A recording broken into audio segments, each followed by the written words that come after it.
अतिशय आनंदाची गोष्ट आहे की 22 देशातले लोक ॲडव्हान्टेज विदर्भाला आलेले आहेत. विशेषतः 22 देशातले अँबॅसेडर्स, हाय कमिशनर्स, काउन्सिल जनरल या ठिकाणी आले आहेत आणि त्यांच्या माध्यमातून विदर्भातल्या इन्व्हेस्टमेंट ऑपॉर्च्युनिटीज या आम्ही सगळीकडे पोहोचवण्याचा प्रयत्न करतो. आज काही स्ट्रॅटेजिक MOUs देखील आम्ही केलेले आहेत. याच्यामध्ये विशेषतः केअर हॉस्पिटलचा एक 500 बेडेड हॉस्पिटल नागपूरमध्ये तयार होतं आहे, त्याचा MOU आहे. एक जवळपास 10,000 कोटी रुपयाचा एक MOU आम्ही केला आहे, जो सोलर मॉड्यूलमध्ये म्हणजे वेफर्स इनगॉट्सपर्यंत सगळं मॉड्यूल हे तयार करणारा आहे. त्याचा खूप मोठा फायदा होईल, कारण त्यातनं एम्प्लॉयमेंट जनरेशन देखील मोठं आहे.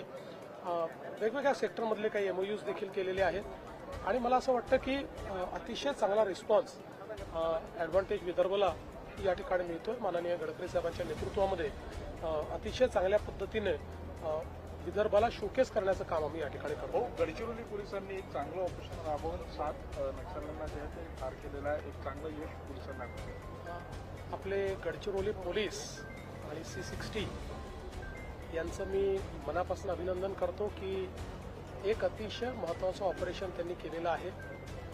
आपल्याला माहिती आहे की विशेषतः एकच कंपनी आता नक्षलवाद्यांची या ठिकाणी राहिली होती आणि त्यातले मेजर जवळपास 7 लोक हे काल त्या ठिकाणी एलिमिनेट करण्याचं काम, न्यूट्रलाइज करण्याचं काम हे पोलिसांनी केलं आहे. हा कदाचित गडचिरोलीच्या इतिहासातलं एक सगळ्यात कठीण अशा प्रकारचं ऑपरेशन होतं, कारण अंधारामध्ये त्या ठिकाणी ऑपरेशन करायचं होतं. 3 दिवस आमचे पोलीस सातत्याने हे ऑपरेशन करत होते. हा एरिया असा आहे की ज्या एरियामध्ये आपण कधी ऑपरेशन फारसं करत नाही. अतिशय डेन्स एरिया अशा प्रकारचा आहे. त्या एरियामध्ये खूप मोठ्या एरियात 2 घेरे आपल्या पोलिसांनी त्या ठिकाणी घातले होते आणि प्रचंड फायरचं एक्सचेंज होत होतं.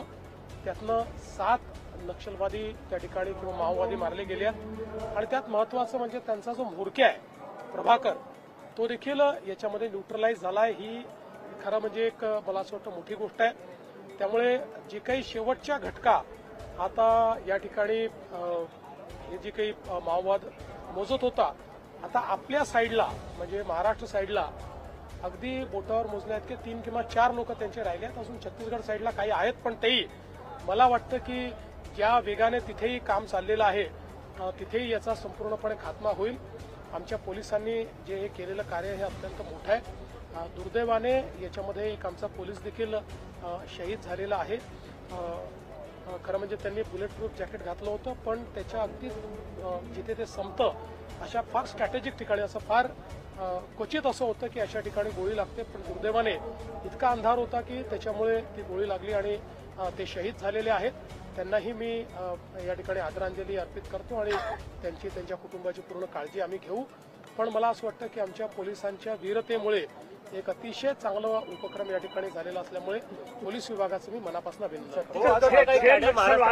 साथ मारे गए हैं, उस संबंध में क्या कहेंगे? क्या 1 मार्च तो डेडलाइन लेके चल रहे हैं, उस समय तक नक्सल समाप्त हो जाएगा? करीब करीब महाराष्ट्र में माओवाद को हमने समाप्त ही कर दिया है. केवल एक कंपनी बची थी, उसके भी मैक्सिमम लोग 7 लोग कल मारे गए हैं. अब जो बचे हुए लोग हैं वो मुझे ऐसा लगता है कि या तो आत्मसमर्पण करेंगे या फिर वो भी न्यूट्रलाइज हो जाएंगे. तो महाराष्ट्र साइड पर तो करीब करीब अब इसको हम समाप्ति की ओर ले गए. छत्तीसगढ़ में भी बहुत तेजी से काम चल रहा है. छत्तीसगढ़ का काम हो जाएगा तो मुझे ऐसा लगता है की माओवाद जो आहे वो समाप्त होईल. छत्तीसगड कॅडर इकडे शिरण्याचा प्रयत्न करतो, फार काही ते येण्याचा प्रयत्न करत नाही. त्यांना माहिती आहे ते फार कठीण आहे. ते लपण्याकरता इकडे राज्यामध्ये जिल्हा परिषदेच्या निवडणुका काँग्रेसकडून तिथे स्टेटमेंट आलं होतं मुसलमानांना 4% आरक्षणाबाबत. असं आहे की तेलंगणामध्ये मोठ्या प्रमाणात लांगुल चालन करण्याचं काम हे तिथल्या सरकारच्या माध्यमातून चाललेलं आहे. या देशामध्ये जेव्हा जेव्हा अपीजमेंटची लांगुल चालनाचं राजकारण झालं त्यावेळी या देशाने त्याचं नुकसान भोगलेलं आहे. तरीही मतांकरता करण्याचा त्यांचा प्रयत्न आहे, पण लोक त्याला साथ देणार नाही. रेवंत रेड्डी ने कहा है कि 4% आरक्षण हटा के बीजेपी दिखाए. अमित शाह जी यहाँ पे विधानसभा चुनाव जीत के दिखाए, खुलेआम चैलेंज किया उन्होंने. देखिए, मैं बहुत साफ शब्दों में कहता हूँ, कांग्रेस की अपीजमेंट की राजनीति के कारण ही इस देश का विभाजन हुआ है और आज भी वो इस बात से बाज नहीं आते, लगातार अपीजमेंट करते रहते। हमारा बहुत सीधा कहना है, जस्टिस फॉर ऑल।